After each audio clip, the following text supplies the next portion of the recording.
2012 में अन्ना आंदोलन के जरिए यूपीए सरकार को हिलाने वाले अरविंद केजरीवाल आजकल राष्ट्रवाद और राम भक्ति की बात कर रहे हैं। जो व्यक्ति लोकपाल और आम आदमी की राजनीति में आए थे, आज वो कैसे राम भक्त हो गए हैं, कैसे वो राष्ट्रवाद की बात कर रहे हैं, इसके पीछे का रहस्य क्या है ये आपको बताएंगे आज। लेकिन उससे पहले उनके 2 बयान सुन लीजिए जो काफ़ी चर्चा में हैं। कल उन्होंने एक बयान दिया, कहा कि जल्द ही राम मंदिर का निर्माण हो जाएगा, उसके बाद दिल्ली के बुजुर्गों को दिल्ली सरकार अपने खर्चे पर भगवान राम के दर्शन कराने लेकर जाएगी। ये तो था पहला बयान। दूसरा बयान उन्होंने दिया कि आजकल स्कूलों में देशभक्ति की पढ़ाई नहीं होती, तो हमने ये फैसला किया है कि दिल्ली सरकार रोज़ 1 घंटा देशभक्ति पढ़ाएगी छात्रों को, ताकि वो कट्टर देशभक्त बन सकें। इसके अलावा दिल्ली के बजट में अरविंद केजरीवाल ने एक और ऐलान किया था। वो कहा था कि दिल्ली में देश का झंडा लगाने के लिए भी हमने बजट रखा है। तो एकदम से इतना बदलाव कैसे आया? जो व्यक्ति खुद इतने बड़े आंदोलनकारी थे, आरटीआई एक्टिविस्ट थे और आम आदमी की बात करते थे, अब वो राष्ट्रवाद और देशभक्ति की और भगवान राम की बात करने में लगे हैं। ये अरविंद केजरीवाल की राजनीति में एक बड़ा बदलाव है, एक बड़ा शिफ्ट है, क्योंकि इसके ऊपर काफ़ी लोग पूछ रहे हैं कि क्या अरविंद केजरीवाल भगवान राम और राष्ट्रवाद के जरिए बीजेपी की वोट बैंक में सेंध लगाना चाहते हैं।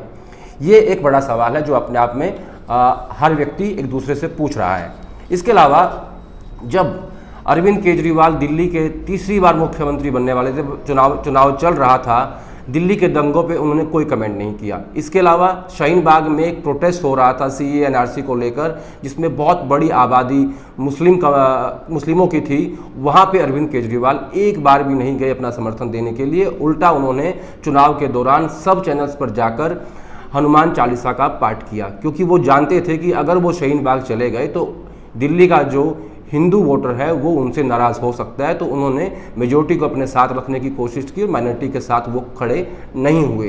तो क्या दिल्ली चुनाव से ही उनकी राजनीति शुरू हो गई थी, जिसमें वो अपने आप को राष्ट्रवाद के काफ़ी नज़दीक ले जाना चाहते थे और भगवान राम की जो आज राजनीति वो कर रहे हैं उसके साथ क्या ये बदलाव दिल्ली चुनाव के समय ही आ गया था? क्योंकि अरविंद केजरीवाल अब तीसरी बार दिल्ली के मुख्यमंत्री हैं और इससे पहले वो पंजाब में चुनाव लड़ चुके हैं। गुजरात में हाल ही में जो चुनाव लोकल बॉडीज़ के हुए हैं उसमें काफ़ी अच्छा प्रदर्शन आम आदमी पार्टी ने किया है। इसके अलावा यूपी में अगले साल होने वाले चुनाव की तैयारी में आम आदमी पार्टी जुटी हुई है।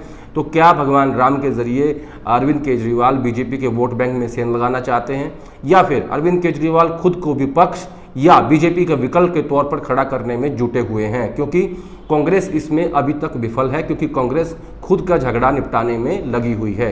और तीसरा विकल्प ये कि क्या अरविंद केजरीवाल को आरएसएस का समर्थन है? क्योंकि जब 2012 में अन्ना आंदोलन हुआ था और उस वक्त के जो सब साथी थे, जिसमें किरण बेदी, कुमार विश्वास और अन्ना हजारे, प्रशांत भूषण, ये सब उनको छोड़ चुके हैं। लेकिन अरविंद केजरीवाल अब एक प्योर और मैच्योर पॉलिटिशियन की तरह अपनी पॉलिटिक्स कर रहे हैं। अब वो आम आदमी की बात भी नहीं करते, अब वो उस नीली वैगनार में भी नहीं चलते जब वो तब चला करते थे। और आजकल अरविंद केजरीवाल एक प्योर पॉलिटिशियन की तरह बिहेव करते हैं। तो क्या आरएसएस का समर्थन प्राप्त है केजरीवाल को? क्योंकि ये सवाल इसलिए पूछा जा रहा है कि जब 2012 में ये पूरा आंदोलन हुआ था अन्ना के ज़रिए, तो तब भी आरएसएस ने अपना समर्थन देकर वो एक राजनीति की थी, और जिसका फ़ायदा 2014 में मोदी सरकार को मिला। क्योंकि जिस तरीके का समर्थन मिला था उसमें बहुत बड़ा, यानी कांग्रेस को निपटाने में बहुत बड़ा जो हाथ था वो अन्ना आंदोलन का था, जिससे कांग्रेस आज तक भी उबर नहीं पाई है।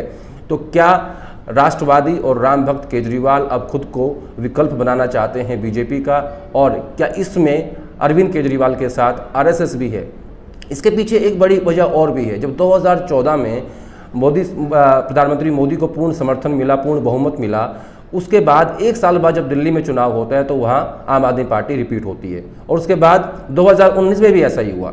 एक बार फिर प्रधानमंत्री मोदी को बहुमत मिला, लेकिन दिल्ली के चुनाव में अरविंद केजरीवाल तीसरी बार मुख्यमंत्री बने। तो क्या इन सब के पीछे आरएसएस का समर्थन अरविंद केजरीवाल को प्राप्त है? या ये कह सकते हैं कि अरविंद केजरीवाल की जो नई राजनीति है वो कहीं ना कहीं भविष्य को देख कर रहे हैं, इसीलिए वो भगवान राम और राष्ट्रवाद और कट्टर देशभक्ति की बात कर रहे हैं? तो ये एक सवाल है जो आज सबके सामने है, जिसका जवाब आने वाले समय में खुद अरविंद केजरीवाल ही दे पाएंगे, क्योंकि उनकी ये पॉलिटिक्स का शिफ्ट होना अपने आप में एक बड़ा उदाहरण है। एक वरिष्ठ पत्रकार हैं और आम आदमी पार्टी के सदस्य भी रहे हैं आशुतोष ने एक लेख लिखा है कि अरविंद केजरीवाल व्यक्तिगत तौर पर आरएसएस का समर्थन नहीं करते, लेकिन हाँ उनकी कुछ बातें ऐसी हैं जो उनसे जुड़ी हुई हैं। तो आप सोचिए कि जो नई राजनीति की शुरुआत अरविंद केजरीवाल ने की है, इसके पीछे कौन से वो रहस्य हैं जो आज अरविंद केजरीवाल राष्ट्रभक्त हो गए हैं, छात्रों को देशभक्ति सिखाना चाहते हैं और भगवान राम की बात वो हर रोज़ करने लगे हैं।